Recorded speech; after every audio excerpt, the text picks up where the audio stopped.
మేషరాశి వారికి ఈ యొక్క విశేషమైనటువంటి మంగళవారంతో కూడుకున్న అమావాస్య సందర్భంగా ఎలాంటి విధి విధానం పాటించడం వలన ఏళ్ళనాటి శని ప్రారంభకాల సమయంలో ఉండబడినటువంటి దోషాన్ని తొలగించుకొని అంగారక రాజయోగాన్ని ఎలా పొందాలో ఈ వీడియోలో సవివరంగా సంపూర్ణంగా తెలుసుకుందాం.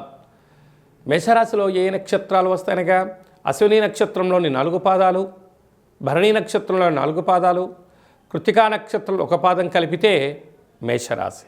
రాశాధిపతి కుజభగవానుడు. వీరికి తృతీయంలో గురు సంచార స్థితి ఉండడం వలన తల్లిదండ్రులు, అమ్మా నాన్నల యొక్క స్థిరచరాస్తులు, అన్నదమ్ములతో సఖ్యత, వృత్తి ఉద్యోగ వ్యాపార కార్యక్రమాలలో ఏమైనా స్వల్పమైన విభేదాలు ఉండినను మౌనంగా ఉండండి, అద్భుతమైన విజయం మీ సొంతం అవడానికి చాలా అవకాశాలు ఉన్నాయి. పంచమ స్థానంలో కేతు సంచార స్థితి ఉండడం వలన వృత్తులలో, ఉద్యోగాలలో, వ్యాపారాలలో సత్ప్రవర్తనే విజయము. గాడ్ ఫాదర్ అనగా ఉద్యోగంలో పనిచేసే పై అధికారుల యొక్క సలహాలు సూచనలు మీకు చాలా అవసరంగా భావించగలగాలి. అలాగనే మీ యొక్క అనుభవాలు మీ యొక్క పిల్లలకు నేర్పించడం వలన అసలు ఇది పరీక్షాకాలం సమయం ఆసనమవుతుంది కనుక పిల్లలతో తల్లిదండ్రులు తప్పక సాయంత్రం పూట కొంత సమయాన్ని కేటాయించండి. వారు ఎలాంటి చదువుతున్నారు, వారి యొక్క పుస్తకాలు ఎలా ఉన్నాయి, వాటి యొక్క భవిష్యత్తు ఎలా ఉండబోతుందో మీరు సవివరంగా మీరు తెలుసుకున్నట్లయితే మీ యొక్క పిల్లలు వృత్తి సంపూర్ణమైనటువంటి ఆ యొక్క విద్యాశాతంలో పరీక్షాకాల సమయంలో అద్భుతమైన విజయాలు సాధిస్తారని చెప్పి గమనించాలి.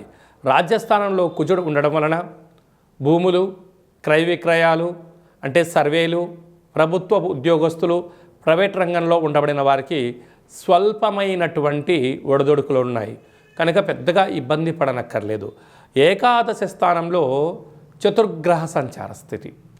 ఆత్మకారకుడు రవి, బుద్ధికారకుడు బుధుడు, కలత్రకారకుడు శుక్రుడు, అలాగనే వాస్తుకారకుడు నరదృశ్యక రాహు సంచారం ఉండడం వలన వీలైనంత వరకు అప్పులు ఇచ్చి పుచ్చుకునే వ్యవహారంలో చాలా జాగ్రత్తగా ఉండాలి. వ్యయంలో శని భగవానుడు ఉన్నారు కనుక ఈ మంగళవారం రోజున తప్పక అమావాస్య తిథి యందున వీలైతే సూర్య నమస్కారం, ముందు రోజే కందులను కానీ కందిపప్పుని నానబెట్టి మరుసటి రోజు గోమాతకు ఆహారాన్ని ఏర్పాటు చేయడం, కుక్కకు ఆహారాన్ని ఏర్పాటు చేయడం, కాకికి నీటిని కానీ ఏర్పాటు చేయడం వలన సకలమైన దోషం తొలగి ఐశ్వర్యం కలిగి ఆనందంగా ఉంటారని చెప్పడంలో ఏమాత్రం సందేహమే లేదు.